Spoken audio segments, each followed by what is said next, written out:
गम हो या खुशी हो, कहना है कह दो दिल की हर बात, जीने का मजा तो सुबह में है।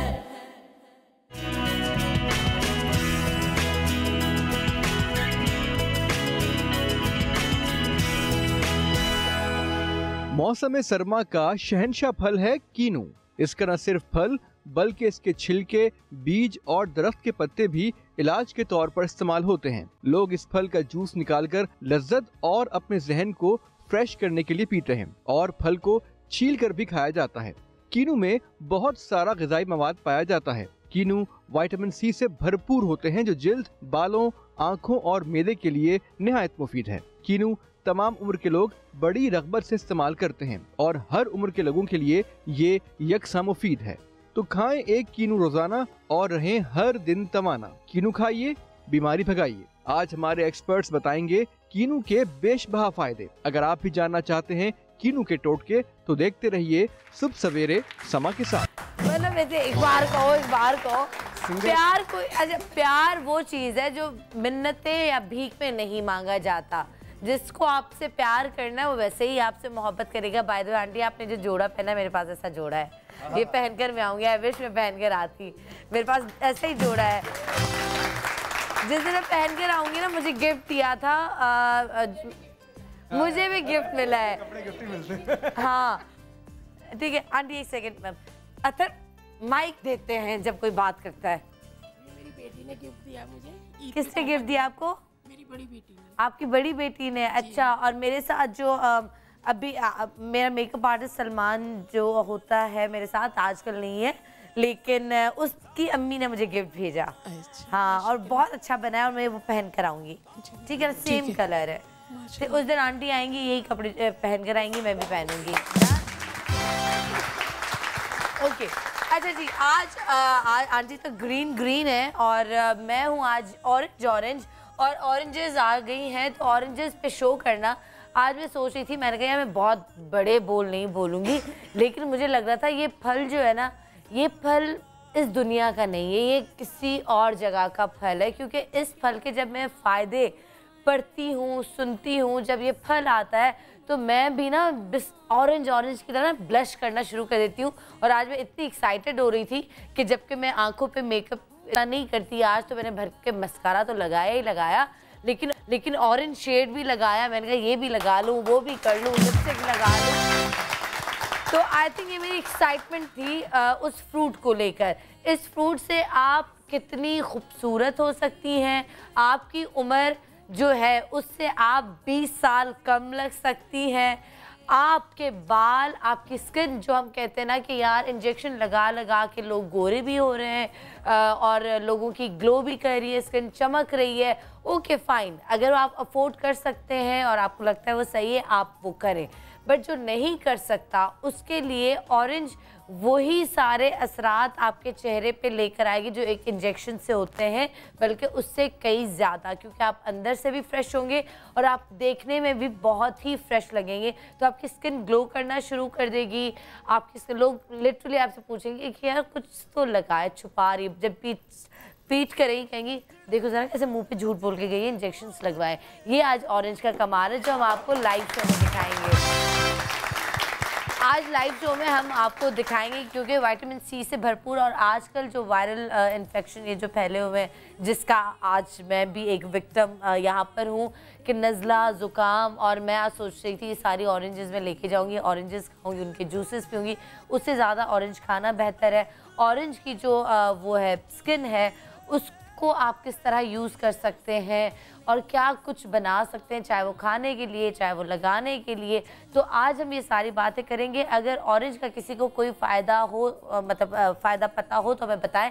बीमारियों पे बात करेंगे, वही फ्लू वगैरह के लिए, बच्चों के लिए कितना फ़ायदेमंद है और कितने बजे ऑरेंज खानी चाहिए और कौन से वक्त पे ऑरेंजेस नहीं खानी चाहिए। ये मोस्ट इम्पॉर्टेंट एक सवाल है जो रियाज साहब, इससे पहले कि वो सवाल करें मैं खुद ही वो सवाल कर लेती हूँ। तो रियाज साहब आज कुछ नया सवाल लाइएगा मार्केट में, और बच्चों के लिए ऑरेंजेस कितनी अच्छी हैं। सबसे पहले मैं यहाँ पे बुलाना चाहूँगी, घूम फिर के आइए ज़रा, मैं पूछूंगी कितना घूमी फिरी उम्मे राहील।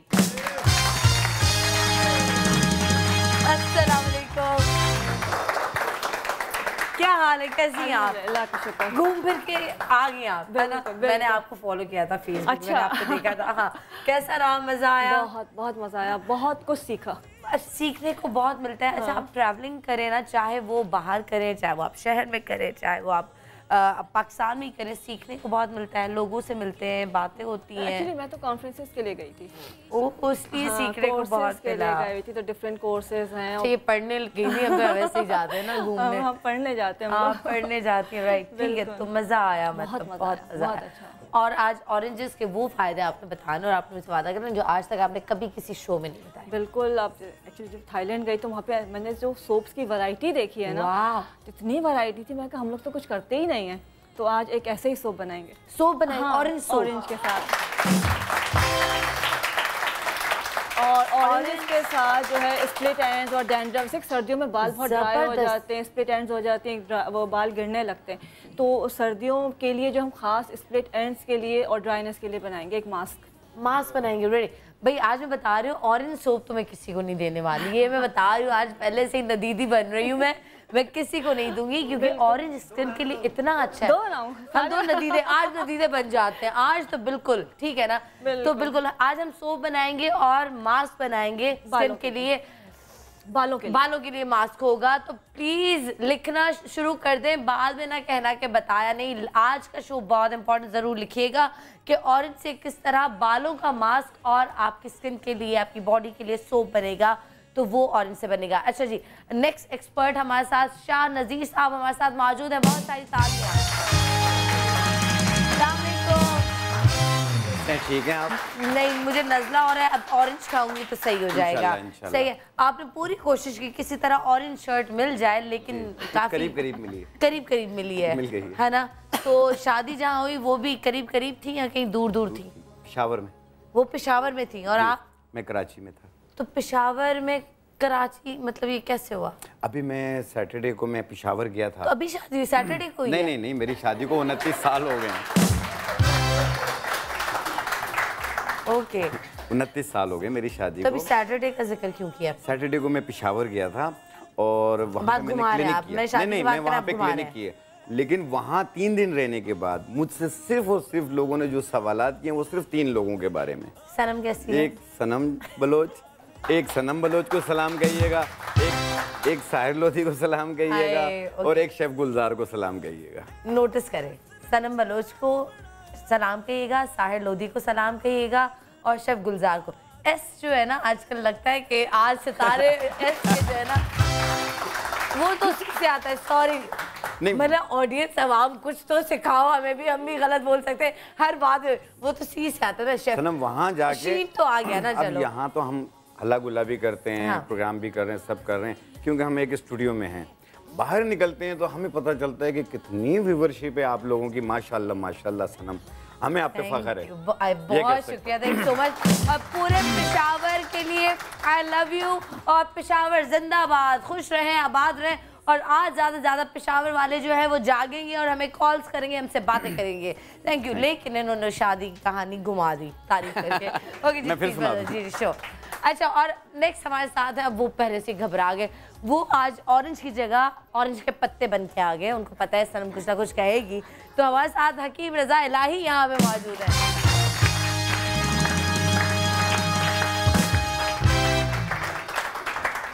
आदाब। या इलाही, ये काले पत्तों का माजरा क्या है? नहीं, ये पत्ते तो हरे, सफेद पत्ते, ग्रीन पत्ते, काले पत्ते हरे हैं। मुझे पता नहीं था कि ये पत्ते पहनने के दूसरे पत्ते पहनने। उन्होंने एक काला पत्ता पहना हुआ, वो जो मेरे पीछे खड़ा है। नहीं, ये हमारे पाकिस्तानियों का बड़ा मसला है। जब आपकी क्लास हो रही है तो आप कह रहे मेरी छोड़ो, दूसरे की टांग खींच लो, उसकी क्लास लो, उसको तो छोड़े आप। उसके साथ तो जो मैं करूंगी सो मैं करूंगी, लेकिन आप जरा बताएं, मतलब ग्रीन, मुझे पता नहीं था कौन से पत्तों का प्रोग्राम है। मैंने वो पत्ता होता तो मैं वो पत्ते पहन के आता। मुझे ये तो पता था, लेकिन ये पता नहीं था कि ऑरेंज के कपड़े पड़े हुए या नहीं। मुझे भी पता नहीं था। आपकी बीवी को नहीं पता था कि कौन से पत्ते के कपड़े पड़े हुए या नहीं? उनको भी पता नहीं था कि इसको वहाँ जाकर पता बताना पड़ेगा, इस चीज का पता बताना पड़ेगा। आपकी शादी तो सिंध में हुई होगी? हाँ बाबा। कितना अर्सा हुआ है शादी को? सही कोई तकरीबन 8 साल हो गए। 8 साल हो गए। 8 साल में बेगम को ऑरेंज का कभी कोई मास्क बना के दिया, ऑरेंज कभी छील के खिलाया, कुछ दिया? बहुत दिया है। बड़ी हसीन होगी फिर तो। जबरदस्त है। आज आप हमें बताने वाले वो सब कुछ, आज मेरे एक्सपर्ट से वो वादा किया कि वो सब कुछ बताएंगे जो आज तक उन्होंने कभी किसी को नहीं बताया। तो ऑरेंज कितनी कमाल की चीज़ है वो आज आपने मुझे बतानी है। ठीक है जी? ठीक है जी। ओके जी। और खटास से हमेशा जब खांसी नज़ला ज़ुकाम होता है तो सब कहते हैं खटास से परहेज़ करें। आज हम ऑरेंज की खटास से और खटास से बताएंगे कि नज़ला खांसी ज़ुकाम कैसे भागेगा। लेकिन फिलहाल हम यहाँ पे बुलाते हैं हम सबके हरदिल अजीज खुर्रम मुशीर। बड़ी जबरदस्त लग रही हो ये मैचिंग। अच्छा लग रहा है ना सर? बहुत अच्छी लग रही है, मुझे पता है। चलो मुझे बताओ कि ब्लैक शर्ट क्यों? मतलब शर्ट भी तुम्हारी अब ऑरेंज शर्ट इसलिए हम खरीदें, ऑरेंज दुपट्टा वरना हम दे दें, वरना जूते कोई दे दो ऑरेंज, कोई चीज दे दो, क्या करें? पता है मैं बड़ा मसरूफ था, एक ऑरेंज को इसलिए भूल गया था हल्का सा कि मैं ये ऑरेंज पहन लेते गले में जो ये ब्लू लटकाया हुआ है जो अभी मैं जानबूझ के ना कह रही ताकि लोग फोकस करेंगे और जरा हाँ सही बात है और गिफ्ट भी आ जाए। अच्छा ये जो नहीं मैं कह रहा हूँ गिफ्ट आ जाए, ये तो खुद ही खरीदा है। अच्छा ये जो है कभी अभी तो मैं खुद गिफ्ट लेकर आया हूँ तुम्हारे शो के लिए सनम, इतने गिफ्ट लाया हूँ और आज पहली मर्तबा देखो हैरान ही हो ना, ये हमारा टैगलाइन है पहली दफा गिफ्ट दे रहा है, झूठ बोलता है यार। मैं बहुत अच्छा गिफ्ट लेकर आया। बहुत सारे गिफ्ट्स लाए हैं लेकिन वो गिफ्ट्स लेने के लिए मुझे लेना पड़ेगा एक छोटा सा ब्रेक, क्योंकि अभी टीम से बर्दाश्त नहीं होगा कि उस सनम के लिए गिफ्ट्स आए, क्योंकि वो सारे आके देखेंगे, जो आखिर में बचेगा वो मुझे मिलेगा, है ना? ऐसा बिल्कुल नहीं है, वो सारे गिफ्ट्स मैं लूंगी। इस ब्रश का क्या चीज़ है जो आगे कह रहे हैं ये हम जानेंगे एक छोटे से ब्रेक के बाद। कहीं मत जाइएगा, हमारे साथ ये देखते रहेगा सब सवेरे सब एक साथ। गुड मॉर्निंग पाकिस्तान जिंदाबाद। गम हो या खुशी हो, कहना है कह दो दिल की हर बात, जीने का मजा तो सुबह में है। गम हो या खुशी हो, कहना है कह दो दिल की हर बात, जीने का मजा तो सुबह में है।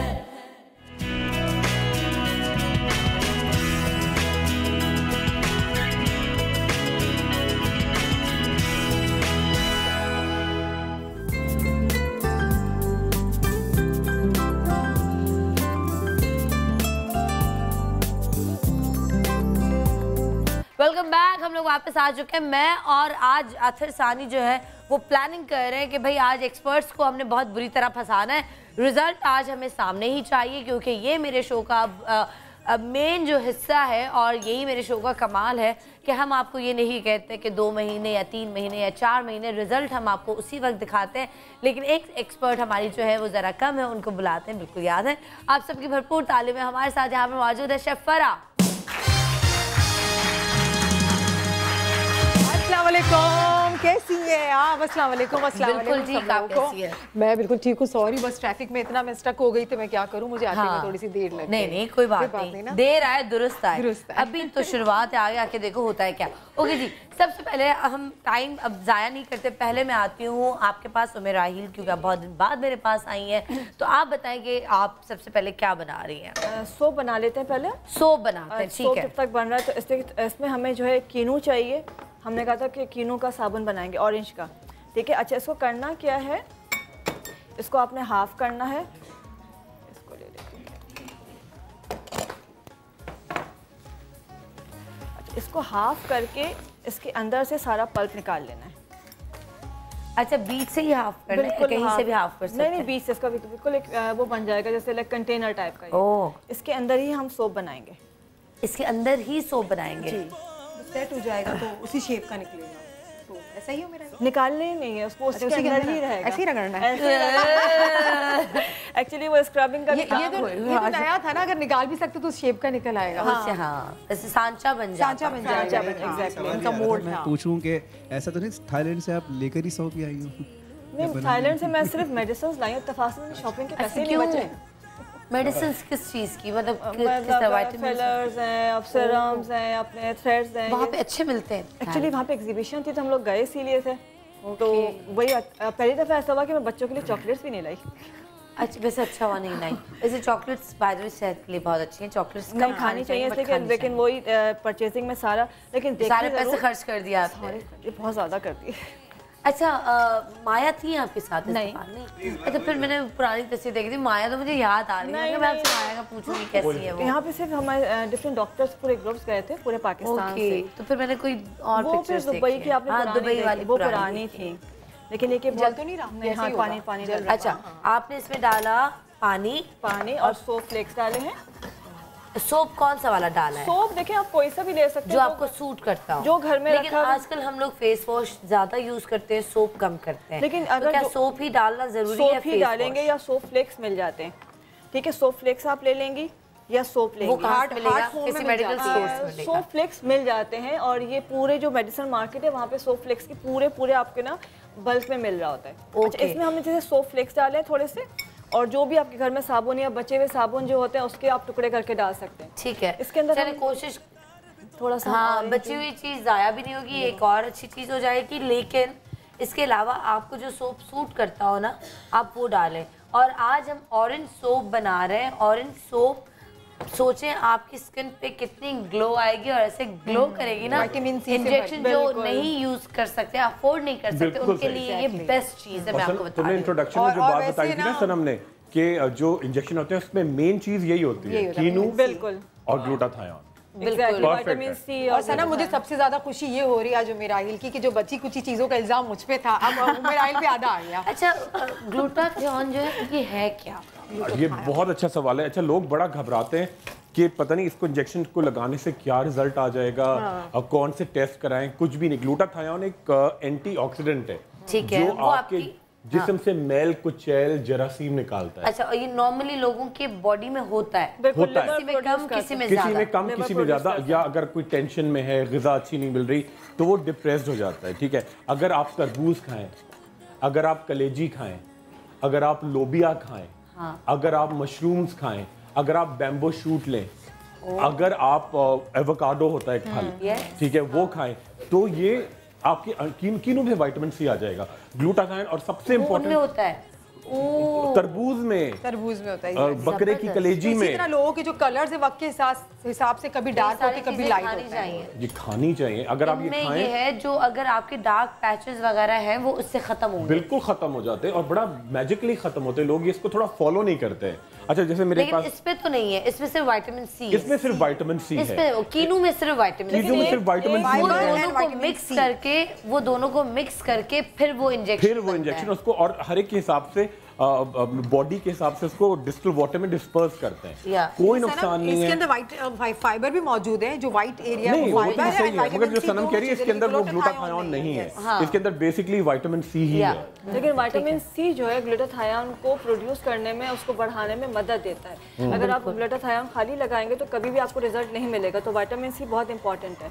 ठीक है, अच्छा, ये हमारा ये हो गया। आपने इसमें सोप डाला, आपने इसमें पानी डाला, पानी थोड़ा सा, वो क्या लोग वो डाल सकते हैं रोज वाटर डाल सकते हैं, लेकिन ना डालें तो ज्यादा बेहतर है। ऑरेंज जूस और ऑरेंज पल्प डाला है, ऑरेंज जूस और ऑरेंज का पूरा पल्प इन्होंने पूरा ऑरेंज जो है निचोड़ के इसमें डाल दिया है।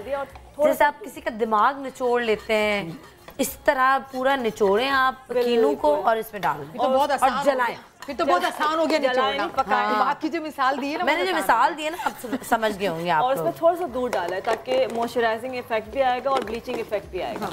ओके, ठीक है। अच्छा, ये जब ये पक जाएगा तो ये हमारे क्या डाला था? थोड़ा सा दूध, मिल्क, पाउडर मिल्क या बकरी का दूध या फ्रेश मिल्क?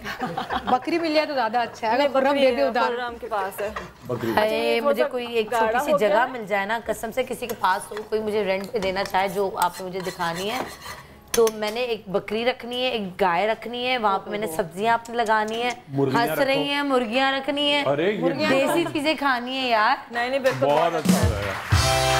अच्छा, इसको हम इसमें भर लेंगे। ठीक है, ये बन गया। बस ये गाढ़ा जब हो जाएगा तो इसको जो है, बहुत गाढ़ा हो गया, हाँ, बस ये जम जाए। अब मैं इसको ठंडा करने के लिए रख लूँ या अभी पकने दूँ? नहीं, बस इसमें डालना शुरू कर, बस। ओके, मतलब अथर कुछ नहीं करेगा, अथर सिर्फ देखेगा, ये सोप को देख रहा है, यूज करेगा अथर। मैं सिर्फ देख रहा हूँ कि किस तरह बनता है, फिर उसके बाद कुछ करते हैं। कुछ करते हैं, बनाएंगे नहीं। तुम्हें बहुत जरूरत है, मैं तुम्हें दूंगी आज। नहीं तुम्हें नहीं दूंगी। इंसल्ट हो गई खड़े खड़े।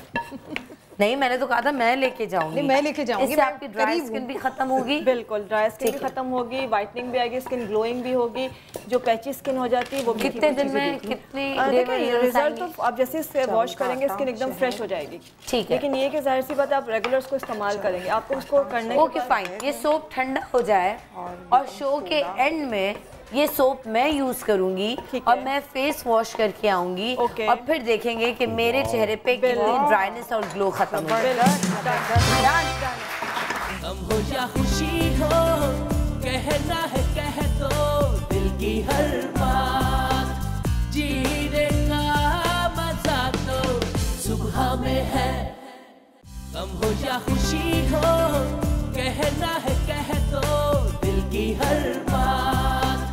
जीने का मजा तो सुबह में है। रजा इलाही साहब, खूबसूरती पे तो बात हो गई, अब जरा सेहत की बात हो जानी चाहिए। बताइए कि आप क्या बता रहे हैं। अच्छा मैं कुछ बात है वो बताना चाहता हूँ, वो ये है कि सर्दियों में बाज़ लोगों का ये कहना है कि जी हम किन्नू नहीं खाएंगे, माल्टा नहीं खाएंगे, इसके खाने से हमें खांसी नज़ला ज़ुकाम होता है। तो अल्लाह ताला ने जो फल आपके लिए सर्दियों में तजवीज़ किया है वो यकीनन सर्दियों के जो अमराज हैं उनसे महफूज रखता है।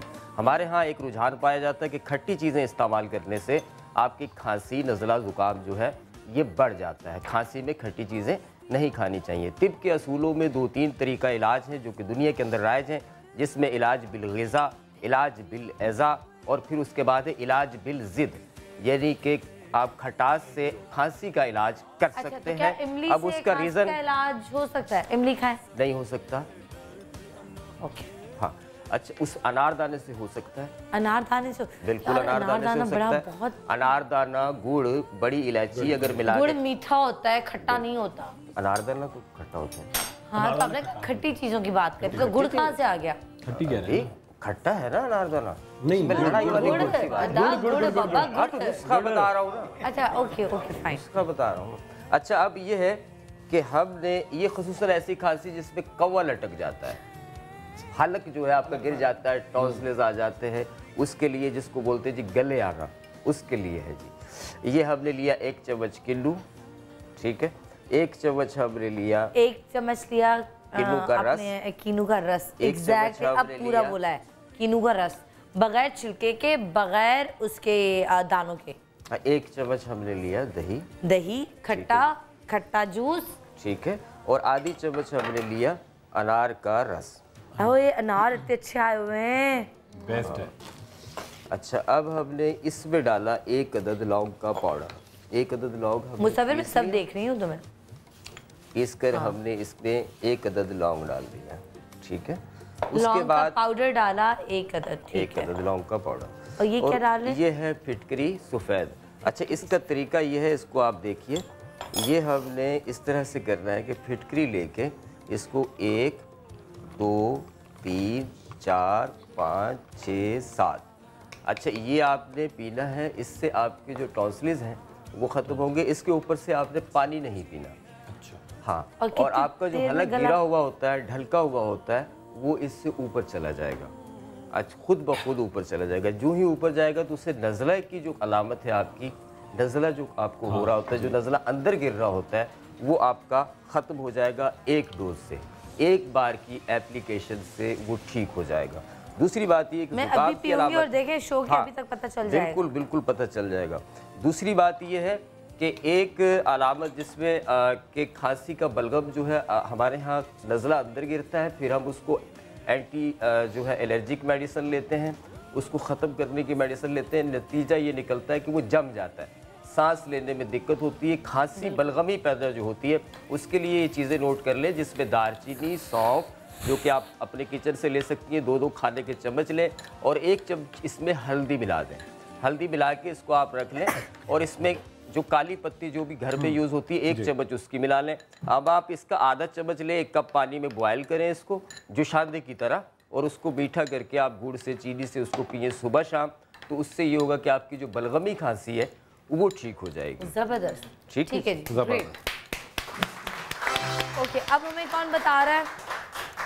शेफ फरा, ओके जी, शेफ फरा आपकी तरफ आते हैं जी। क्या हम बनाएंगे क्योंकि हमारे पास ऑरेंजेस हैं और बहुत सारे ब्रांड के आपको स्क्रब मिल जाते हैं, ऑरेंजेस के आपको मास्क मिल जाते हैं।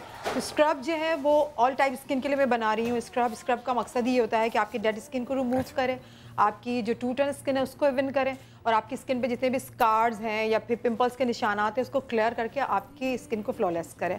तो ये ज़रूरी, और इस वजह से ये ज़रूरी है कि आप अपनी स्किन को क्लीन करें, साफ़ करें। अगर हम बाहर जाते हैं तो आपको बहुत एक्सपेंसिव पड़ता है, लेकिन ऑरेंजेस के मौसम है तो आप इससे फ़ायदा उठाएँ।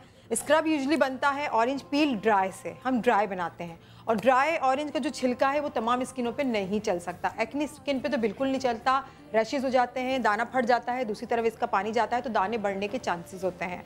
तो ये जो मैं बना रही हूँ स्क्रब ये है कि ऑल टाइप स्किन के लिए, और फ्रेश मैंने लिया हुआ है ऑरेंज के छिलकों को। इस तरह से मैंने इसको फाइन सा पेस्ट बना लिया, बिल्कुल फ्रेश छिलके हैं, इसको थोड़ा सा पानी डाल के अच्छी तरह से मैंने फाइन सा पेस्ट बना लिया। ये मेरे पास पेस्ट है, बिल्कुल क्रीमी पेस्ट बना लिया। ओके, ठीक है, वो मैंने ले लिया है। अगर आपके पास ये नहीं है फ्रेश तो फिर आप दूसरी सूरत में जाके आप पाउडर ले सकते हैं, वो भी बिल्कुल बारीक, जो यहाँ पर है मौजूद, इसमें दाना नहीं है, बारीक पाउडर वो ले, मोटा मोटा दाना ऑरेंज लें, खुद ही करें, उसका पेस्ट बनाएं, सीजन है उसका, आप इससे फायदा उठाएं। तो मैंने ये तकरीबन 1 टेबल स्पून मैंने ये ले लिया है। बहुत अच्छा सा, देखिए बिल्कुल ये हलवे की तरह ये पेस्ट बना हुआ है। तो अच्छा सा पेस्ट बना के इसको खा सकते, थोड़ा सा कड़वा होगा, थोड़ा गुड़ डाल के शहद डाल के खा लें, अच्छा है, पेट के कीड़े खत्म होंगे आपके, बहुत अच्छा है जी, बिल्कुल। लेकिन थोड़ा जरा सा आपको खाना है, ज्यादा नहीं खाना, आपका मेटाबॉलिज्म सही होता है, आपका वेट कम होता है, हाँ वो, लेकिन थोड़ा सा बहुत कड़वा होता है ये। ड्राई मिल्क मैं ये डाल रही हूँ तकरीबन 1 टीस्पून।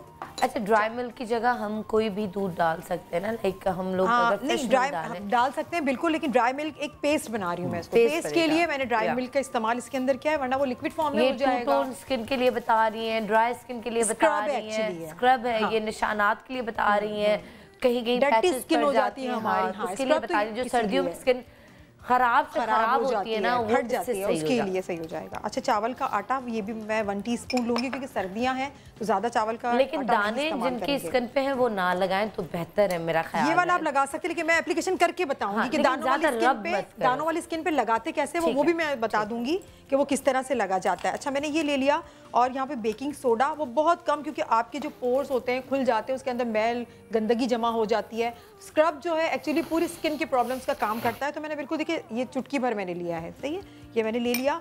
हनी ले लूंगी मैं इसमें तकरीबन 1 टीस्पून से भी कम, ज़्यादा नहीं है, ठीक है। और इसका पेस्ट किस तरह से बनाएंगे पहले चेक करती हूँ, उसका पेस्ट बन रहा है इजीली तो ठीक है, नहीं बन रहा, मेरे पास ऑरेंज जूस है, ये मैं इसके अंदर शामिल करूँगी थोड़ा सा, ताकि अच्छा सा पेस्ट बने और हमारी स्किन पे ठहर जाए, हम अच्छा सा मसाज इसका कर लें। सही, तकरीबन 1 टीस्पून के करीब गया। अच्छा, बेकिंग सोडा आपकी स्किन खराब तो नहीं करता? नहीं, बिल्कुल नहीं खराब करती, क्योंकि नहीं होता, बहुत कम लिया है ना मैंने, तकरीबन 2 चुटकी ली है, तो वो आपको क्लियर करती है। अगर आप ज्यादा चुटकी मतलब चुटकी ही होनी चाहिए, वो मुट्ठी नहीं होनी चाहिए, एक चुटकी, वरना लोग ना पूरी इतना ज्यादा डालते हैं कि फौरन फर्क पड़ेगा। ये 2 चुटकी, ये इतना है, सही, इससे कुछ नहीं होता। ये क्लियर करता है और पीएच नॉर्मल करने के लिए बेस्ट। मैं आपको एक बात बताऊं, बेकिंग सोडा का मैंने उस दिन भी शायद बताया था ना कि ये जो टंकियां, नल होते हैं या आपके बाथरूम के टाइल्स होते हैं, उस पे आप सब पे बेकिंग सोडा ऐसे गिरा दें, आपके जो नल वगैरह हैं बाथरूम के, वो उन पे जंग लग जाता है, ख़राब हो जाते हैं, तो आप चेंज तो नहीं करवा सकते ऑब्वियसली, क्यों चेंज करवाएं, इतने महंगे और मतलब बार बार तो काम। उस पर आप ये फेंक के लगाएं, उसके बाद थोड़ा सा तेज़ाब जो होता है वो, या फिर सिरका और सर्फ, उससे आप उसको रगड़े, ऐसे चमकते बिल्कुल साफ हो जाते हैं।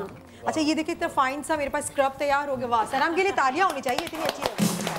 और हाँ, टाइल्स के बीच में वो जो ब्लैक हो जाता है वो भी हट जाता है उससे, बहुत अच्छे बाथरूम साफ होते हैं, बहुत अच्छा साफ होता है। एक्सपीरियंस बता रही है, वॉशरूम मैंने धोए थे, हाँ, हर जुम्मे को या सैटरडे को मैं वॉशरूम धोती हूँ। अच्छा, देखिए ये स्क्रब हमारा इतना फाइन बन गया है, वरना इस तरह का स्क्रब आपको मिलता नहीं है यूजुअली। इस तरह क्रीम की फॉर्म में हमारे पास स्क्रब आ गया है, तो मैं अप्लाई करके बताऊंगी कि स्क्रब को एक्चुअली किस तरह से लगाना चाहिए। इसको शुरू से ही रगड़ना नहीं, स्टार्ट करते हैं, बताएं किस तरह से मसाज करते हैं। मॉडल का है हमारी, मॉडल आ जाए, मॉडल लुकिंग नाइस मॉडल। अच्छा, इनकी स्किन जो मैंने सेलेक्ट की थी, इनकी स्किन थोड़ी सी ये तो सफाई रखती होंगी, बट प्रॉपर तौर पे डीपली इनकी सफाई नहीं हुई है इनकी स्किन की। ओए आज तो बड़ा जी कोई आ रहा है आके। अच्छा, ये रिजल्ट मैं बताऊंगी सनम, अभी इनका बेहोश हो जाओ खुशी के मारे। इसे मुझे एंजॉय करने दे। इनका बिफोर एंड आफ्टर मैं मॉडल कहती हूँ, मॉडल आ जाती है ताकि मैं आसानी से इसका स्क्रब कर सकूँ। फिर दुपट्टा हटा दिया, ठीक है। अच्छा, हम सबसे पहले इनको, उसको पता नहीं मैं टीम में हंस रही। अस्मा इतनी खुश हो रही है ना, मतलब अस्मा पूरा कसूर आपका होता है। अच्छा सलाम, इनकी स्किन देख लें आप, चेक करें इनकी स्किन। 2-3 दाने हैं स्किन पर। क्लोज बनाए उधर देखें, हो रही है, डार्क भी हो रही है ये, हाँ डार्क भी हो रही है, ठीक है। और इधर वो करें, कितनी प्यारी है माशाल्लाह यार, माशाल्लाह बहुत प्यारी, बहुत हसीन है। और अब ये स्क्रब लगेगा तो और ज्यादा खूबसूरत हो जाएगी। अच्छा, आपने ये कहा था, अगर मैं गलत नहीं हूँ, कि आपकी जो रंगत थी वो काफी साफ थी, अब डल हो गई है। रीजन अतर सानी कहाँ है? माइक अतर के पास और अतर गायब है। एक सेकंड माइक में बोलिएगा ताकि सब आपकी आवाज नहीं, तुम गप्पे लगा लो तुम। अच्छा बताएं, क्या हुआ आपकी स्किन को? एक्चुअली मैं जॉब भी करती हूँ, धूप की वजह से जो है वो डेड हो गई है स्किन। सनब्लॉक नहीं लगाती? नहीं, सनब्लॉक सूट नहीं करता। अच्छा, वैसे मुझे भी नहीं करता। अच्छा, पहले इनसे ये क्वेश्चन पूछे कि सनब्लॉक को वो किस तरह, एप्लीकेशन का तरीका अलग होता है, आप किस तरह लगाती हैं? लगा के कितनी देर बाद वॉश करती हैं? 10 to 15 मिनट्स बाद। नहीं, 1 घंटा तो लगा रहना चाहिए ना सनब्लॉक को, क्योंकि बहुत ऑयली स्किन है तो पिंपल्स बहुत निकल आते हैं। अच्छा, तो फिर आपको वो वाला सनब्लॉक नहीं सूट कर रहा होगा। और गला क्यों खराब हो रहा है? मैंने कोई भी फेस वॉश भी किया, उसके बाद तो काफ़ी सही रहता है, लेकिन अगर सनब्लॉक किसी भी कंपनी का हो तो पिंपल्स निकल आते हैं उससे। तो आप चाहती हैं घर की कोई ऐसी चीज़ हो जिससे आपको कोई पैसे खर्च करने की ज़रूरत ना हो? कौन नहीं चाहता ये? बस ये है ना, अब ये इस्तेमाल कर, लेकिन इतने शोज होते हैं फिर भी ये अपना पैसा खर्च करती हैं। इनके सूट भी लगाए तो इसको सही, बिल्कुल ये सूट करेगा। मैंने आपको इसीलिए तो बताया, पहले आप इनका ले ले शॉर्ट, फिर इसके बाद हम दिखाते हैं कि शॉर्ट लिया होगा आज तो भाई, ऐसे शॉर्ट्स लिए होंगे मुझे आज। अच्छा, इनके पिंपल्स इतने नहीं हैं तो इस वजह से हम इनका मसाज कर सकते हैं। अगर आपकी स्किन पे बहुत ज़्यादा पिंपल्स है तो उसको लगा के आप छोड़ दें 5 मिनट के लिए, उसके बाद हल्का, अभी तो मैं कर रही हूँ, लेकिन आपकी अगर स्किन पे है, अच्छा हाथ को थोड़ा सा गीला कर लेना चाहिए मसाज के वक्त, ताकि बहुत अच्छी तरह से मसाज हो जाए। मसाज का तरीका बहुत स्लो हाथ से होता है, आप मेरे पास लगा लें, वरना सैलून में तो चेयर होती है उस पर आप इजीली। अच्छा, यहाँ देखिए, इस तरह से मसाज करने से क्या होगा, इनकी जितनी भी डेड स्किन है वो रिमूव होती जाएगी। अच्छी तरह से आपने मसाज करना है, यहाँ लेके जाना है, फिर यहाँ। आपका जो ये वाला तरीका होता है ना, ये वाला सैलून में, ये बहुत गलत तरीका है, ठीक है। ये वाला थप्पड़े मारने वाला, और यूँ और यूँ और यूँ और यूँ और यूँ यूँ यूँ यूँ, ये बहुत गलत तरीके हैं। हंस रही है क्योंकि हमने बहुत पहले से ये तरीके देखे हुए हैं। तो आपने ऊपर की साइड पे करना है, अपर लिप पे, फिर नीचे की साइड पे आ जाना है और प्रेशर पॉइंट देना है। खुशी हो, कहना है कह दो दिल की हर बात, जीने का मजा तो सुबह में है। गम हो या खुशी हो, कहना है कह दो दिल की हर बात, जीने का मजा तो सुबह में है। ओके जी, अस्सलाम वालेकुम। तालियां बजनी चाहिए भाई, सुबह सुबह ऐसे।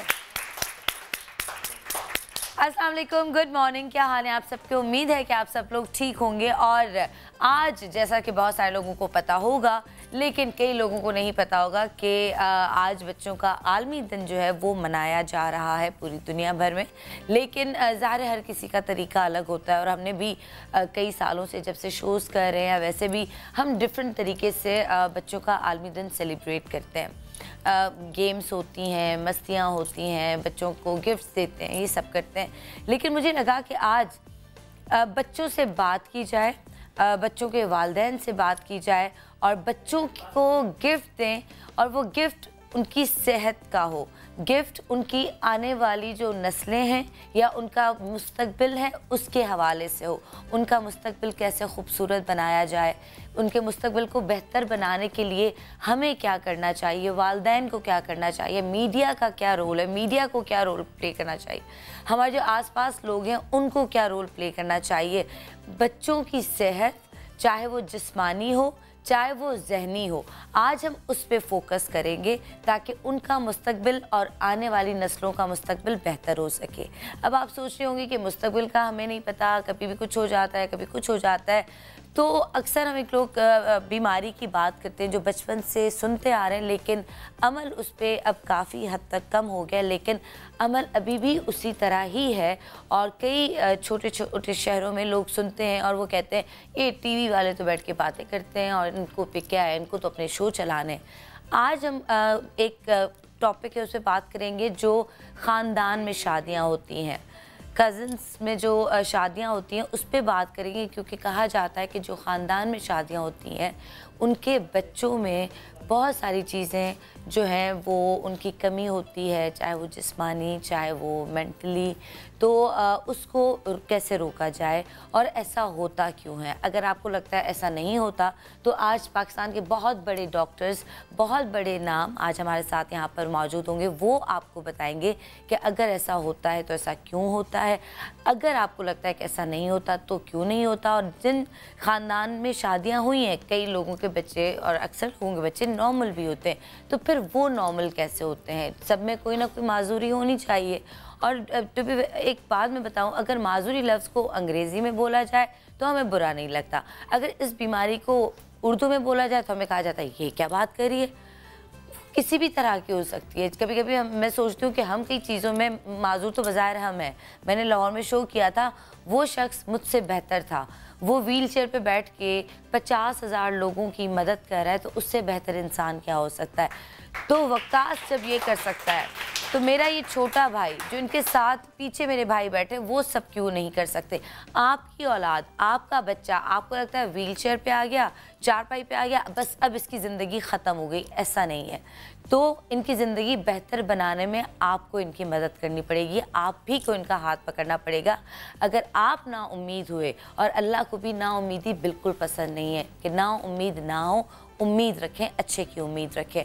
और एक बार आज जब भी गाड़ी में सोच रही थी कि अब मैंने बहुत ज़्यादा ही सुना है, एक दौर था कि जी बेटा चाहिए, बेटा चाहिए, बेटा चाहिए, बेटा होना चाहिए, लेकिन अब वो वक्त आ चुका है कि लोग कहते हैं कि बेटा हो या बेटी हो, सेहतमंद हो। इसका मतलब सबसे इम्पॉर्टेंट सेहत है। तो आज हम सेहत पे बात करेंगे, लेकिन ऑडियंस से मैं उसको अपना बच्चा बोलूं, भाई बोलूं, अपना दोस्त बोलूं, क्या बोलूं, मुझे समझ में नहीं आ रहा। जब से मैं आई हूँ ना, वो मुझे, उसने हाय भी किया, वो मुझे देख के स्माइल भी कर रहा है, तो मैंने कहा कि मैं इससे बात करूं, मुझे लगता है मैं उसको पसंद आ गई हूँ। तो ज़रा बात करके देखते हैं कि क्या हाल हो सकता है, मुझे खुश फहमी हो। कहते हैं ना कि खुश फहमी की भी एक हाइट होती है, तो हाइटो फहमी हो। अस्सलाम वालेकुम। भाई आप सोचे ज़रा, डेली जो मेरे पास ऑडियंस आती है उनसे ज़्यादा एनर्जी इन लोगों में, ये ज़्यादा खुश है ना। आ जाओ, ये सारे उम्मीदगार से आए, आप खड़े हो सकते हो। हेलो हेलो, मैं ठीक हो, तुम्हारे पास माइक नहीं है? ठीक ठाक हो, ओके। माइक तुम्हें पता है ये माइक है ना, माइक पे बात करेंगे ताकि आवाज़ आए। देखो मैंने भी छोटा सा छुपा के माइक लगाया है ताकि पता ना चले। नाम क्या है आपका? सारा। सारा, क्या करती हो? जो भी करती हो बताओ। सारा जो भी करती हो बताओ। और घर पे हेल्प करती हूँ अपनी बहन की। हेल्प करती हूँ, घर पे बर्तन धोती हूँ, झाड़ू लगा लेती हूँ और डस्टिंग कर लेती हूँ। वाह, जबरदस्त।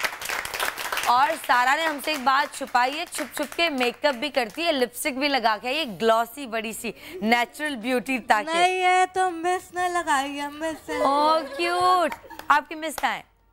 मिस ये रही और एक वो उधर बैठी। अच्छा, तो ये तो अच्छा कि आप खुद लगाती हैं। आपको मेकअप करना अच्छा लगता है? नहीं। क्यों? देखो मैंने इतना मेकअप किया है। प्रोग्राम में तैयार हो, प्रोग्राम पे तैयार होती हूँ मैं। जब भी कोई प्रोग्राम हो ना तभी मेकअप कराती हूँ, मैं वैसे नहीं कराती। अच्छा, वैसे आपको नहीं पसंद? तो फिर मैंने भी मेकअप किया, फिर मैं तो आपको बिल्कुल पसंद नहीं आऊंगी। नहीं, आप अच्छे लग रहे हो। ओह, इसे कह दिया मतलब मैंने मान लिया कि मैं अच्छी लग रही हूँ। चलो सारा, हम आपसे आगे भी बात करेंगे। और यहाँ पे ये लड़का मुझे इतना घूरे जा रहा है ना, मैं बता रही हूँ आप सबको, आज इससे मैंने बात करनी है। अस्सलाम वालेकुम। माइक आगे करो, माइक पे बात करते है ना। कैसे हो? ठीक है। मैं ठीक हूँ, आप कैसे हो? ठीक हो? ठीक है। आपका नाम क्या है? असद। असद, ठीक है। असद आपके भाई हैं? हाँ। पसंद है तुम्हें अपना भाई? हाँ पसंद है। क्यों पसंद है? ख्याल रखता है या लड़ता है या कहता है तुमने मुझे बड़ा तंग किया हुआ है? ये तंग करता है। ओए, तंग करता है ये। अभी इसको मारते हैं हम पकड़ के। यहाँ पे मारूं मैं इसको? इमरान खान आएगा। इमरान खान आ चुका, तब्दीली आ चुकी। अब सोचो कि अच्छी अच्छी तब्दीली आए। तुम्हें इमरान खान पसंद है, तो अच्छा तुम्हें बताओ कौन पसंद है? नवाज शरीफ भी पसंद है इसको। भाई एक लफ्ज़ होता है, पता नहीं मैं बोलूँ ना बोलूँ, लेकिन कोई एक बहुत स्पेशल मेहमान सामने बैठी, वरना मैं बोल भी देती, तो उनसे मैं ज़रा डरती भी हूँ ना, रिस्पेक्ट वाला एक प्यार, तो मैं इससे कुछ बोल नहीं रही, तो वरना मैं बड़ी मस्तियाँ करती आज इसके साथ। अच्छा सो, कभी तुम कह रहे हो इमरान खान, कभी तुम कह रहे हो नवाज शरीफ। पता है ये पार्टियाँ चेंज करने वालों को क्या कहते हैं? क्या कहते हैं? लोटा। थाली का व्यंजन होता है, कभी इस थाली में कभी उस थाली में। असल को कायदे-ए-आज़म भी पसंद है, अभी वो ये कर रहा है, ये इसको मैं कह रही हूँ कायदे-आज़म के लिए बहुत सारी तालियां, इनकी वजह से हमारी पहचान है। बोलो पाकिस्तान जिंदाबाद। अच्छा चलो छोड़ो, अगर तुम मुझे ये बताओ, अगर मैं सियासत में आऊँ, ठीक है, अगर मैं भी सियासत में आ जाऊँ, तुम्हें नवाज शरीफ भी पता है, इमरान खान भी पता है, मुझे वोट दोगे? लाहौर लेके जाऊंगा। लाहौर मुझे या वोट को? नवाज शरीफ को। नवाज शरीफ। अरे वाह, अच्छा वो बोले वो। अच्छा सुनो, मुझे खुश फहमी थी, मुझे लगा तुमने मुझे इतना खुश होके हेलो किया, तो वाकई में तुम्हें अच्छी लगी है एवं ही? पहले रूसी अच्छा है। क्या कह रहे? फैसल कुरैशी भाई ये। अच्छा लड़कियों में तुम्हें कौन पसंद है, कोई एक्ट्रेस? तुम हो।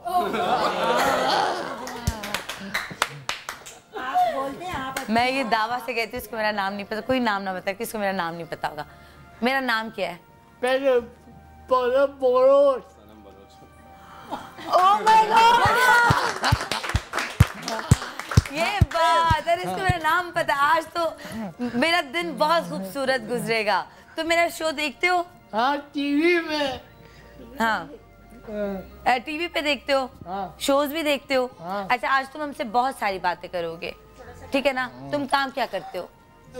क्रिकेट। अच्छा ओके, तो फिर अच्छा खेलते हो, मजे से, मजा आता है, हराते हो बाकियों को, आउट करते हो? हाँ। ओके चलो ठीक है। मैंने सुना है तुम गाना भी गाते हो? तारे जमीन पर। तारे जमीन पर? ये किससे सुनवाया है तुम्हें गाना? बम बोले। हाँ हाँ ये गा लो, बताओ। अच्छा जो तुम्हें गाना आता है, फिर हम ब्रेक लेंगे। हम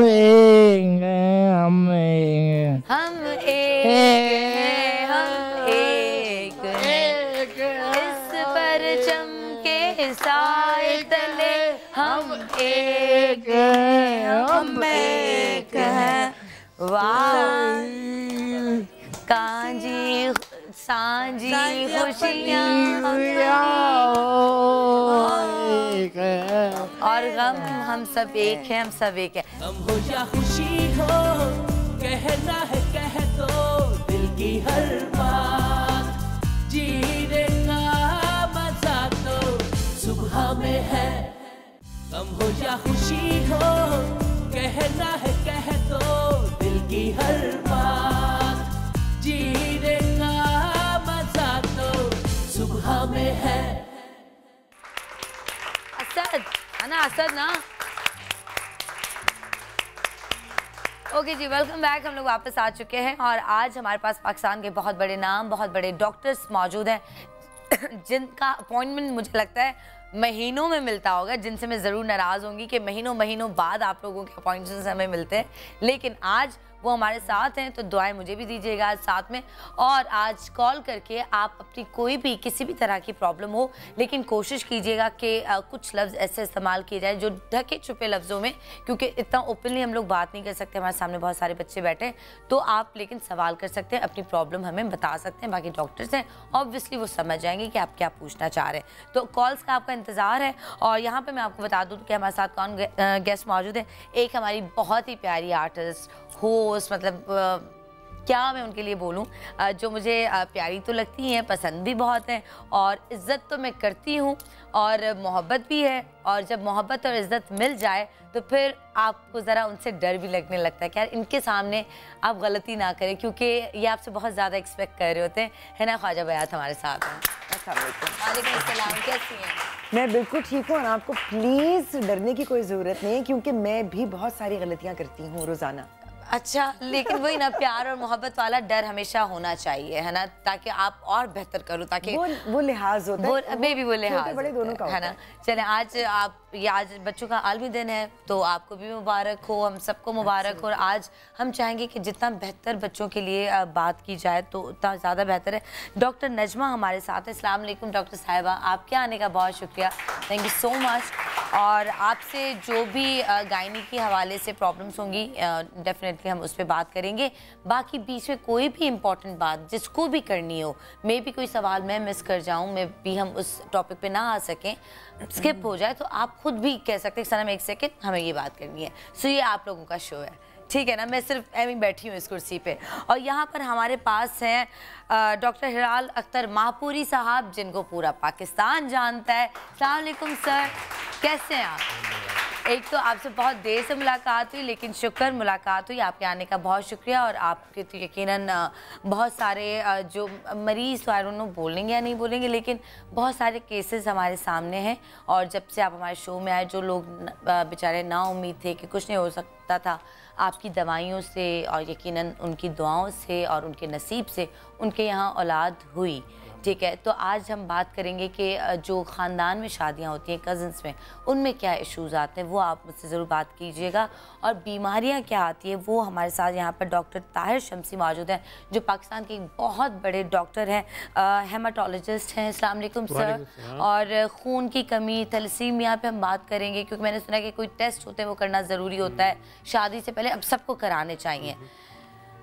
इतना पढ़ लिख के भी, इतने सारे शोज़ करके भी हम नहीं कराते। हमारे बस हम चाहते कि अब ना ही हो तो अच्छा है।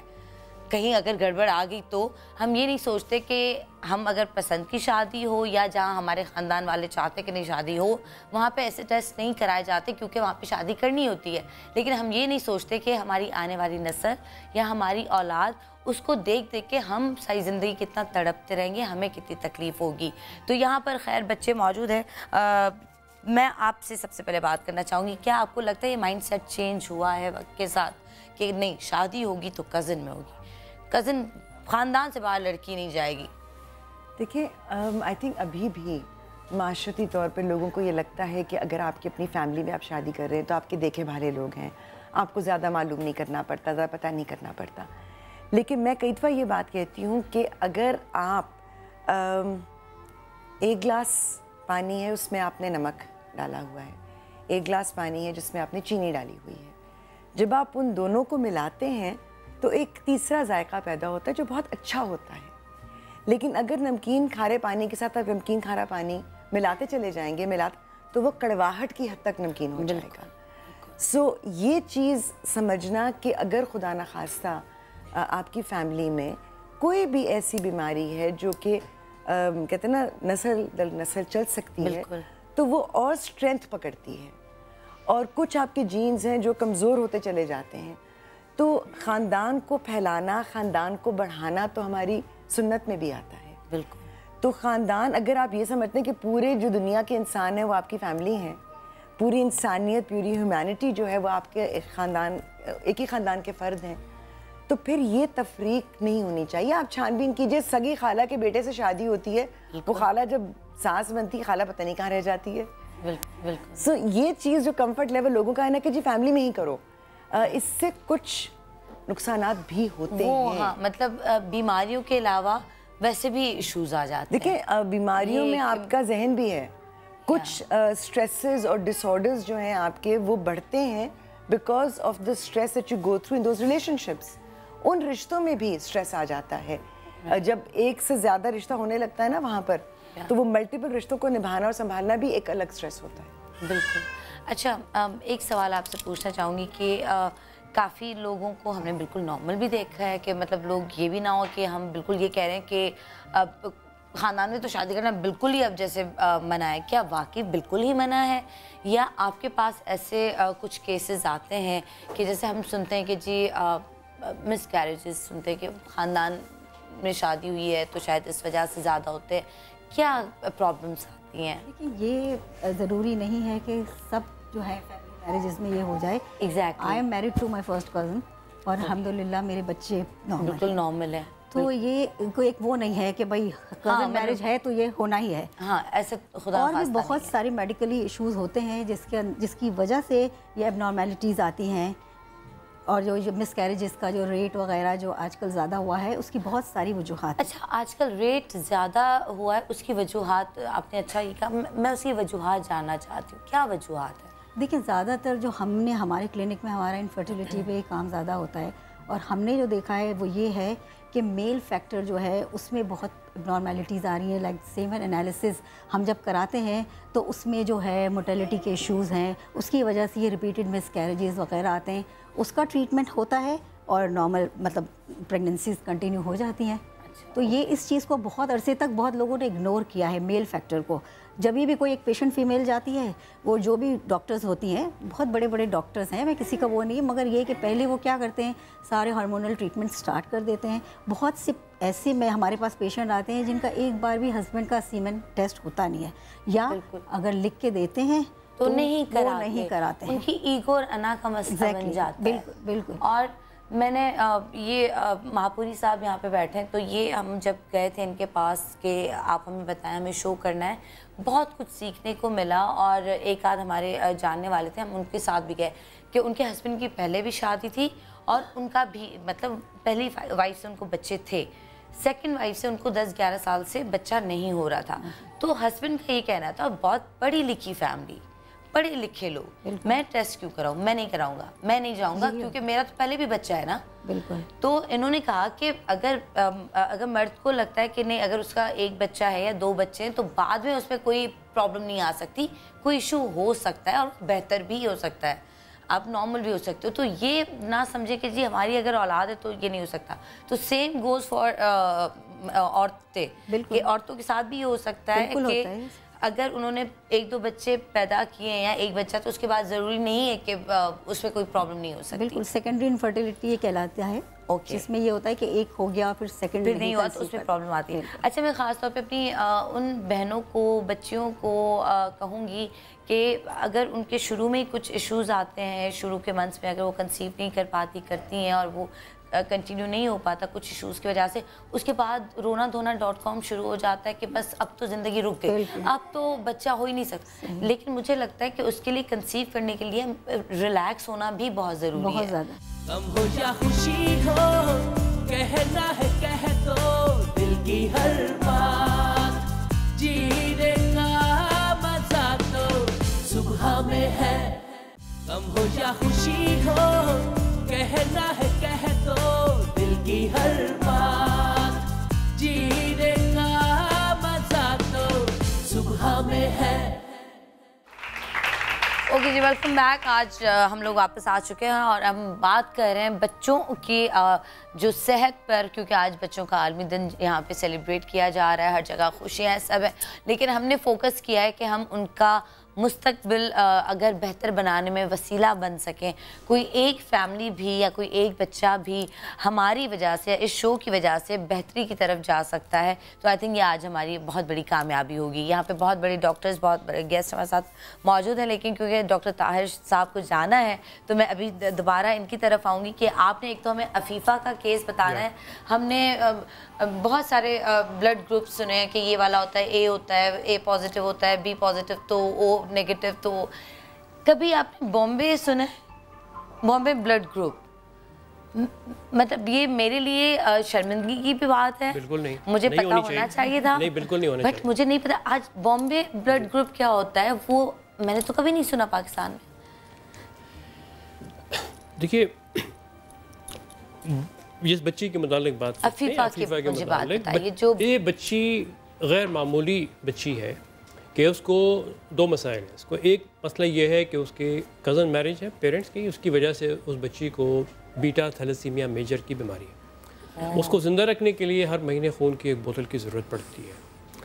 अच्छा, जब वो मसला क्या, दूसरा मसला क्या पैदा हो गया कि जिस वक्त वो पैदा होने के बाद जब ब्लड उसको लगाने की तरफ लेके गए तो वो पता चला कि उसको एक ऐसा ब्लड ग्रुप है जो उस वक्त पाकिस्तान में 4 अफराद आइडेंटिफाइड थे कि जिनका ग्रुप वही था जो उस बच्चे पूरे पाकिस्तान में उस ब्लड ग्रुप को बॉम्बे ब्लड ग्रुप कहते हैं। ओके। क्या होता है ब्लड बॉम्बे ब्लड ग्रुप? हाँ, क्या होता है? बॉम्बे ब्लड ग्रुप बुनियादी तौर पे ना ए होता है, ना बी होता है, ना ओ होता है, ना ए बी होता है। उसमें ये जो चारों जो ब्लड ग्रुप बनते हैं हम पूरी आबादी में, वो नहीं बने हुए होते। तो उसका जो एक प्रिकर्सर या उसका जो समझ लें कि जद्द अमजद, उसको एक बहुत ही ठेठ किस्म की उर्दू में कहा जाए, तो वो वाला स्ट्रक्चर मौजूद होता है, लेकिन उसके ऊपर ना ए लगाने की सलाहियत होती, ना बी लगाने की सलाहियत होती, ना ओ लगाने। इसकी वजह से जब जिस किसी भी ब्लड ग्रुप का ब्लड उसको अगर लगाने की कोशिश की जाएगी तो वो मर जाएगी। इतना शदीद किस्म का रिएक्शन होगा कि वो उसको बर्दाश्त नहीं कर पाएगी एंड शी विल डाई। अच्छा, जब हर दफ़ा जब इसको, एक तो ये कि हर महीने खून नहीं लग पाता। क्यों? वो इसलिए नहीं कि डोनर ही नहीं है, और एक आदमी अगर बहुत रिलीजियसली भी ब्लड दे तो एक साल में 4 दफ़ा से ज़्यादा नहीं देख पाता, और उसको हर मंथ लगता है। अच्छा, फिर जब पूरी दुनिया में अपीलें की गई तो 2 अफराद और आइडेंटिफाई हुए जो अमेरिका में रहते हैं। उस बच्ची को ब्लड देने के लिए साल में 1 दफ़ा आते हैं, और बाज़ दफ़ा ये हो जाता है कि ब्लड डोनर्स की नॉन अवेलेबिलिटी की वजह से उसका ग्रुप हमने 1 ग्राम तक उसको हमने रेस्क्यू किया, 1 ग्राम तक पहुँच गया, जबकि आम तौर पे जो ब्लड होता है वो 13 ग्राम या 14 ग्राम होता है। तो ये एक बहुत बड़ा मसला है। 12 साल की बच्ची है, 12 साल, मतलब उसको अल्लाह ताला ने ज़िंदगी दे, उसको हयाती दे, यहाँ तक पहुँच गई 12 साल की। माशाल्लाह। गवर्नमेंट ऑफ पाकिस्तान ने उसके इलाज के लिए बोन मैरो ट्रांसप्लांट कराने के लिए पाकिस्तान में हो सके या पाकिस्तान के बाहर कहीं हो सके, फ्री हैंड दिया हुआ कि उसका इलाज करो। उसका कोई जो बहन भाई हैं वो उसको डोनेट करने के काबिल नहीं है, माँ बाप उसको डोनेट करने के काबिल नहीं है, उस ब्लड ग्रुप का डोनर दस्तयाब, मतलब उनकी मैचिंग नहीं है। तो ये एक बहुत बड़ा मसला आ जाता है उस पर्टिकुलर उस बच्ची के लिए। अल्लाह ताला और ऐसे लोग आइडेंटिफाई करवा दे बॉम्बे ब्लड ग्रुप जिनका हो। ये पूरी ड्राइव चलाई, समा ने ही पूरी ड्राइव चलाई कि पूरे पाकिस्तान में जो भी शख्स अपना ब्लड ग्रुप आके चेक करवा ले फ्री ऑफ चार्ज पूरे पाकिस्तान में, और उसमें से जो ओ ग्रुप, जो बॉम्बे ब्लड ग्रुप आइडेंटिफाई होगा, और ये भी नहीं हो सकता 2-3 ब्लड ग्रुप्स नहीं, ऐसे बना के उसको नहीं हो सकता। तो ये आई सैल्यूट समा टेलीविजन, इनकी इंतज़ामिया को कि इन इश्यूज़ के ऊपर ये प्रोएक्टिवली आके काम करते हैं और हेल्प करते हैं लोगों की। अब आ जाइए कि इसके ये जो पाकिस्तान में जो स्पेशल बच्चे जो पैदा होते हैं, ये वो हैं जो ज़िंदा हैं। पाकिस्तान में हर साल 10,000 बच्चे, यूके की मिसाल आपको दी गई कि 700 बच्चे पैदा होते हैं, जिसमें से अक्सरियत पाकिस्तानी ओरिजिन की है या इंडियन ओरिजिन की है। पाकिस्तान में हर साल 10,000 से ज़्यादा बच्चे सिर्फ एक मर्ज जिसको थैलेसीमिया कहते हैं उसके साथ पैदा होते हैं, थैलेसीमिया मेजर के साथ। ओके, ठीक है। इसके अलावा 200 मज़ीद ऐसी ख़ानदानी मौरूसी बीमारी हैं कि जब जो बच्चे पैदा होते हैं एब नॉर्मल होते हैं और उनकी ज़िंदगी का दौरानिया 1 साल से ज़्यादा नहीं होता, मर जाते। और उसके पीछे भी रीज़न क्या होता है? उनके पीछे भी रीज़न क्या होता है? आपस की ख़ानदानी अब नॉर्मल शादियाँ, कि कोई बग़ैर दिमाग के पैदा हो रहा है, किसी का दिल ऊपर बाहर निकला हुआ रखा हुआ है, किसी की खाल बग़ैर खाल के पैदा हो रहा है, किसी के गुर्दे नहीं हैं, तो ये तो सर्वाइव नहीं कर पाते। ये जैसे आप हैं यहाँ पे, डॉक्टर साहब हैं, डॉक्टर साहबा आप भी बैठी हैं, और आप भी है ना जी, अगर कोई सवाल इम्पोर्टेंट जो मैं ना पूछ सकूँ हमसे पूछेगा। अब मुझे ये बताएं कि क्या सारे पाकिस्तान के डॉक्टर्स और इंटरनेशनली जहाँ, क्या वाकई इस चीज़ पे इतना फोकस किया गया है कि ये सिर्फ ख़ानदान की वजह से हो रहा है? जैसे आपने कहा कि जी हमारी ख़ानदान में ही शादी है, बच्चे नॉर्मल हैं। अगर मैं अपनी बात करूं तो मेरे अम्मी अब्बू कज़न्स हैं, हम सारे माशाल्लाह भाई बहन, हम लोगों में किसी भी तरह की कोई प्रॉब्लम, ऐसे कई लोगों में। लेकिन मुझे अभी तो इतना डर लग रहा है कि इतना ज़्यादा हम फोकस करें तो क्या वाकई उतना रेशो है? आदादो शुमार ये बता दें कि अगर 10,000 बच्चे थैलेसीमिया के साथ पैदा हो रहे हैं तो उनमें से 9,500 वो हैं जिनके ख़ानदान में, जिनके माँ बाप आपस में रिश्तेदार हैं, ठीक है। 500 ऐसे हैं जिनके माँ बाप की जो है वो आपस में फर्स्ट कज़न नहीं है, सेकंड कज़न नहीं है, उनकी शादियाँ ख़ानदान में नहीं हुई, तो 1:20 का रेशो है। ओके, ठीक है। देखिए थोड़ी सी बात ये ना कि आप ये कहते हैं कि जी 100% तो ये नहीं है कि ऐसा होगा, लेकिन जब भी आप कोई काम कर रहे होते हैं आप उसके रिस्क फैक्टर देखते हैं कि किस हद तक रिस्क है। हाँ। तो अगर एक आदादो शुमार आपको बता रहे हैं 90% है, 80% है, 99% है, वो क्या तो नहीं कर सकते ये नहीं डॉक्टर साहब, एक असेसमेंट होती है। हाँ, तो उस हिसाब से हम इतना तो बताइए। तो वही बात है कि एक और चीज़ मैंने आपसे पहले भी कही थी कि सिर्फ वो एक शादी की बात सिर्फ नहीं होती है, जब आपके खानदान में रिपीटेडली इस तरह से इंटर मैरिजेस हो रही होती हैं, तो आप समझ लें कि वही जीन पूल है जो बार बार घूम घूम के सामने आ रहा है।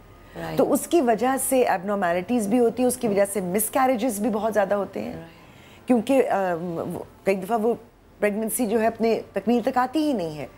तो ये कॉन्स्टेंटली इससे भी हो रहा होता है क्योंकि आप उसी जीन पूल को दोहरा रहे हैं। अच्छा, मैं इसके सॉल्यूशन पे आ जाए। या मैं एग्जैक्टली आपको ये कहने वाली थी कि क्योंकि आपको जाना है, आपने एक्स्ट्रा टाइम भी दिया है, आपका बहुत शुक्रिया। लेकिन लास्ट क्वेश्चन मैं आपसे पूछना चाहूँगी, देन फिर मैं अपने बाकी गेस्ट की तरफ पढ़ूँगी कि इसका हल क्या है, इस बीमारी से या इस मसले से बचा कैसे जाए। अच्छा, लेट्स फोकस ऑन थैलेसीमिया, जो पाकिस्तान में सबसे ज़्यादा कॉमन बीमारी है। ठीक है जी। पाकिस्तान की आबादी का अगर हम ख़ानदान को हटा भी दें तो हर 100 में से 8 अफराद को थैलेसीमिया माइनर है। हाँ, ठीक हो गया। अगर और डॉक्टर्स कहते हैं कोई इशू नहीं है। नहीं, इशू ये है उसमें उस आदमी को कोई इशू नहीं है, कोई इशू नहीं है, नॉर्मल है। जिसको थैलेसीमिया माइनर है उसको कोई इशू नहीं है। अच्छा, अब बगैर टेस्ट की शादी हो जाए खानदान के बाहर, ठीक है, तो 8 अफराद में से अगर आपस की शादियाँ तो थैलेसीमिया मेजर वाला बच्चा पैदा हो जाएगा खानदान में ना होने के बावजूद। ठीक है, मेमन और पंजाबी में शादी हुई लेकिन ऑटिज्म हो गया।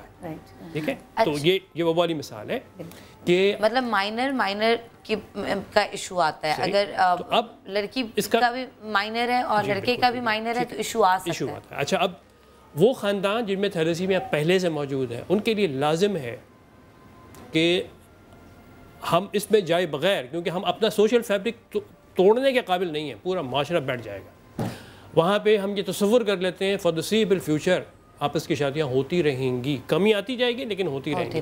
तो अल्लाह के वास्ते अगर जब भी रिश्ते तय कर रहे हो ख़ानदान में और थैलेसीमिया आपके ख़ानदान में मौजूद है, आपको पता है कि आपके खाला के बच्चे को या आपकी पिछली नस्ल में थैलेसीमिया था, बच्चे पैदा हुए थे, ब्लड लगता था, फिर उसके बाद इंतकाल कर गए, तो शादी से पहले लड़के को चेक कर लीजिए, लड़की को ना करें, लड़की को चेक कर ले थैलेसीमिया माइनर तो नहीं। अच्छा, और लड़की को क्यों नहीं? अरे साहब, अगर लड़के को थैलेसीमिया माइनर निकले तो लड़की को चेक कर लीजिए। अच्छा, उसकी वजह यह है कि बहुत स्केप गोट बनाना लड़की को आसान है हमारे माशरे में, कि लड़की में ख़राबी है। लड़की में कोई ख़राबी नहीं है।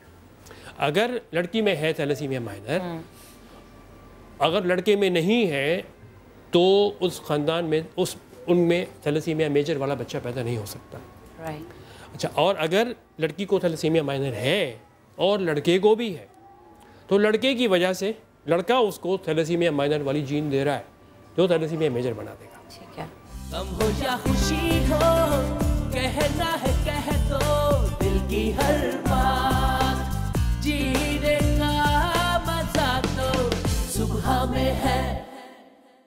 गम हो या खुशी हो, कहना है कह दो दिल की हर बात, जीने का मजा तो सुबह में है।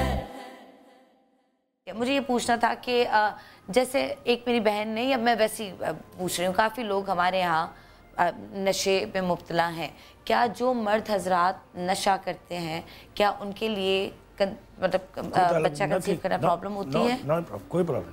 कोई प्रॉब्लम नहीं होती है, मतलब चाहे वो नहीं।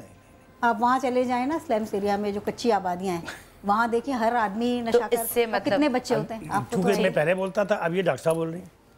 ये मिसाल डॉक्टर साहब ही देते हैं। ओके, मतलब उससे कोई प्रॉब्लम नहीं होती। इश्यूज हो सकते हैं लेकिन कोई ऐसा नहीं, मगर ये कि इनफर्टिलिटी को लेके आई डोंट थिंक सो। अच्छा, मुझे ये बताएं कि लेकिन इनफर्टिलिटी एक अलग इशू है, वो टबैको रिलेटेड जो चीजें होती हैं उनका, मैं इसीलिए इस बात की थोड़ी सी मैं करेक्शन करना चाहूँगी क्योंकि टाइम कम है, इसलिए मैं जल्दी जल्दी अब सवाल पूछ रही हूँ। प्रॉब्ली बच्चों की पैदाइश में फ़र्क नहीं पड़ेगा, लेकिन बच्चा जो पैदा होता है उसकी हेल्थ में फ़र्क पड़ सकता है, क्योंकि अगर माँ या बाप दोनों अगर किसी किस्म का ऐसा नशा करते हैं तो बच्चे की ज़हनी जिस्मानी सेहत पे असर पड़ता है। ठीक है। अच्छा, मुझे ये बताएं कि जैसे मेरी बहन ने कॉल की, जो पहली कॉल थी, उनका ये सवाल था कि 7वें महीने तक मतलब जो है वो मिसकैरेज हो जाता है, क्योंकि उनको लगता है कि शायद मे भी उनके हस्बैंड कोई ऐसी चीज़ करते होंगे क्या उस वजह से। लेकिन हमारे पास ये भी एक कॉन्सेप्ट था जो आप ही की वजह से ये कॉन्सेप्ट ख़त्म हुआ कि अगर औरत ने कंसीव कर लिया तो मर्द तो कहता है कि जी अब मुझ में प्रॉब्लम नहीं है, अब जो है, लेकिन आपने इस पे एक बात कही थी कि प्रॉब्लम तब भी मर्द में हो सकती है, औरत में नहीं। वो क्या रीज़न है? भाई देखिए ना, फैमिलीज तो हमेशा औरत को, मेरे पास जब पेशेंट हमारे पास आते हैं तो वो यही, जब मैं पूछती हूँ कि हस्बैंड का टेस्ट हुआ, स्पेशली मैं सेकेंडरी इनफर्टिलिटी की बात करूँ कि जिनके ऑलरेडी एक बच्चा है, तो वो कहते हैं कि नहीं, वो हस्बैंड ने तो टेस्ट नहीं कराया, इससे कि वो कहते हैं कि एक बच्चा तो है ना। तो मैं कहती हूँ कि वो बच्चा किसने पैदा किया, किसने उसको 9 महीने पेट में रखा? आपने ना। तो आप भी सही है, इसका मतलब ठीक है। जब आप इलाज के लिए निकली हैं तो व्हाई नॉट ही। ठीक है, लेकिन अगर कंसीव कर लिया और 3 मंथ्स में मिसकैरेज हो गया, 4थे महीने में या 5वें में या कुछ, तो उसमें क्या औरत की कहते हैं ना ओवरी और वो वीक है या नहीं, ये इस पे बताएं। ये आप बड़ी अच्छी बात करते हैं, इस पे औरत का कोई काम नहीं है।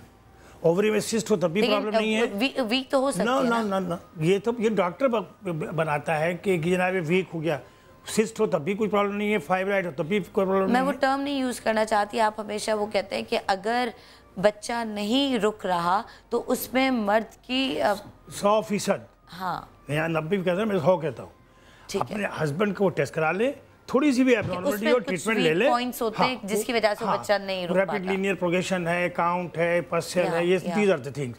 उसको डॉक्टर देख ले, ट्रीटमेंट दे दे, ठीक हो जाएगा, कोई मसला नहीं है, इतना कोई आना का मामला नहीं है। जो हमारे पास मिसेस सजाद की कॉल थी, जो भी पहली कॉल थी, उनका ये था कि बच्चे मतलब 3-4 साल शादी के बाद आपको टेस्ट कराने चाहिए या उसके बाद कराना, या 10 साल का वेट करना चाहिए? आज मैंने दोस्त आप किया तो पहले 2 साल, आप तो कहते हैं 2 साल तक तो मेरे पास आओ, नहीं निकलो यहाँ से, 2 साल तक तो कहते हैं मेरे पास कोई ना आए, बट कितने साल तक? एक चीज जो जरूरी है, 1 साल, उसमें भी यह है कि हस्बैंड वाइफ पूरा 1 साल तक बिल्कुल नॉर्मल रिलेशनशिप के साथ रहे, और उसके बावजूद अगर कंसीव नहीं हो रहा है तो then they have to go for investigation. Because every month आप ये भी समझ लें कि 25% चांस ही होता है कंसेप्शन का।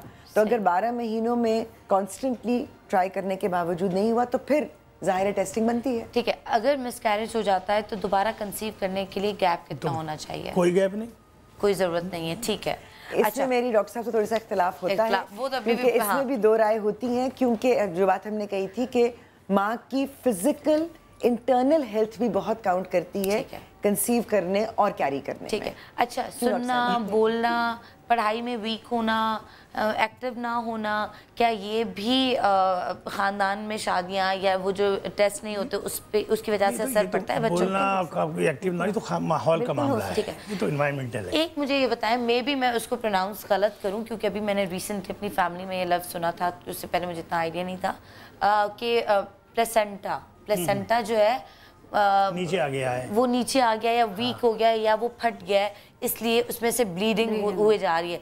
डॉक्टर्स बड़ा कंट्रोल करते हैं कि ब्लीडिंग ना हो, दवाइयाँ आपको देते हैं, वो क्या होता है?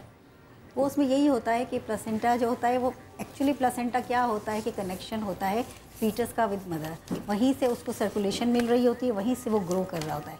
तो समटाइम्स कुछ ऐसी कंडीशंस हो जाती है कि प्लेसेंटा आपका नीचे आ गया या आपका प्लेसेंटा यूट्रस से थोड़ा बाहर आ गया, उसकी मेडिकल टर्म्स हैं। उस केस में ये होता है कि पेशेंट ब्लीड करता है, पर अदरवाइज अंदर फीटस ग्रो कर रहा होता है, उसको पूरा प्रेगनेंसी मॉनिटर करना होता है। ठीक है, और शुरू के 3 मंथ्स जो है वो लड़की को वाकई ख्याल करना चाहिए, ये समझे कि मैं बीमार हूँ, मरीज हूँ, ये समझे 3 महीने तक, उसके बाद समझे कि मैं नॉर्मल हूँ। बिल्कुल 3 मंथ्स को जरा सा ख्याल कर लें तो आप, और मियाँ को भी उनको ख्याल रखना चाहिए, ठीक है। और मैं बता दूं कि सास ससुर ससुराल सब उस लड़की का बड़ा ख्याल रखें, क्योंकि मेंटली भी रिलैक्स होना बहुत ज़रूरी है कंसीव करने के लिए। हनीमून का शायद मुझे लगता है मकसद यही है कि जाएं, रिलैक्स करें, खुश हों और फिर वापस आके खुशखबरी सुना दें, ठीक है जी। अच्छा, मेरे पास एक स्पेशल गेस्ट, लेकिन ये बास्केट्स हमारे पास हैं जो मैं आज यहाँ पे अपने गेस्ट को दूंगी और बच्चों को दूंगी, और सलमा बहादुर जो ये NGO चला रही हैं, आपके आने का बहुत शुक्रिया, थैंक यू सो मच। और ये उम्मीद का जिसमें आप बच्चों को उम्मीद देती हैं, हम आपके शुक्रगुजार हैं। और थैंक यू सो मच। और मुझे ये बताएं कि इसमें सिर्फ आपके पास बच्चे ही होते हैं, आप बूढ़े? नहीं, हम लोग बच्चों के लिए काम कर रहे हैं और इसमें बच्चों के ऐसे कि कोई भी डिसेबिलिटी है ना, जैसे मेंटल टार्डिड है, CP बच्चे हैं, डाउन सिंड्रोम है, ऑटिज्म। आपस में लड़ते हैं, झगड़ा करते हैं, क्या करते हैं? इनका इलाज वहाँ पे क्या होता है? दवाइयाँ दी जाती हैं? बेसिकली इनकी रिहेबिलिटेशन हम कर रहे होते हैं और वो इसके लाइफ के हर एरिया में ना, जैसे बच्चे स्टडी के लिए कुछ कर सकते हैं, उनको स्टडी का उस पर किया जाता है। अगर कुछ बच्चों के मेडिकल प्रॉब्लम है उनको हम सॉल्व करते हैं, जैसे इन बच्चों के फिट्स का अक्सर इशू होता है ना, तो जिन बच्चों को फिट्स आ रहे होते हैं हमें मेडिकल सहूलत देनी होती है। ज़्यादातर ये जो फिट्स पड़ते हैं ये होते हैं, तो ये ख़ानदान की शादियों वाले इशूज़ ज़्यादा आते हैं या कोई भी आते हैं? ज़्यादा रेशो क्या है? क्या रिस्क जो है ना वो बड़ा है ना कि ख़ानदान में शादियाँ नहीं करनी चाहिए, तो उसमें रिस्क पे ये नहीं हम कह सकते कि टोटली इसी पे है, मैंने अलग-अलग बहुत सारी कॉज है ना, अगर इसे तो हम देखेंगे तो बहुत सारी कॉज हैं। लेकिन हम आपके बहुत शुक्रगुजार हैं पूरे पाकिस्तान की तरफ से, थैंक यू सो मच। और आपसे बहुत सारी बातें करनी थी, लेकिन आज इशू ऐसा था, प्रॉब्लम ऐसी थी कि हम उसको इतनी बात कर रहे थे। Thank you so much. आबाद रहें, खुश रहें और इसी तरह बच्चों को संभालते रहें, और जो बच्चे आपके पास हैं उनको जिंक और आयरन से भरपूर चीज़ें जो हैं वो खिलाएं। और अभी मैं आयरन और जिंक से भरपूर कुछ चीज़ें हैं वो मैं चाहूँगी कि हम बच्चों को और सबको बांटें। बहुत शुक्रिया। और हिना जी आपका बहुत शुक्रिया, डॉक्टर साहिबा आपका बहुत शुक्रिया, आपका बहुत सारा शुक्रिया। इजाज़त दें, ख्याल रखें, खुदा हाफिज़। गम हो या खुशी हो, कहना है कह दो दिल की हर बात, जीने का मजा तो सुबह में है।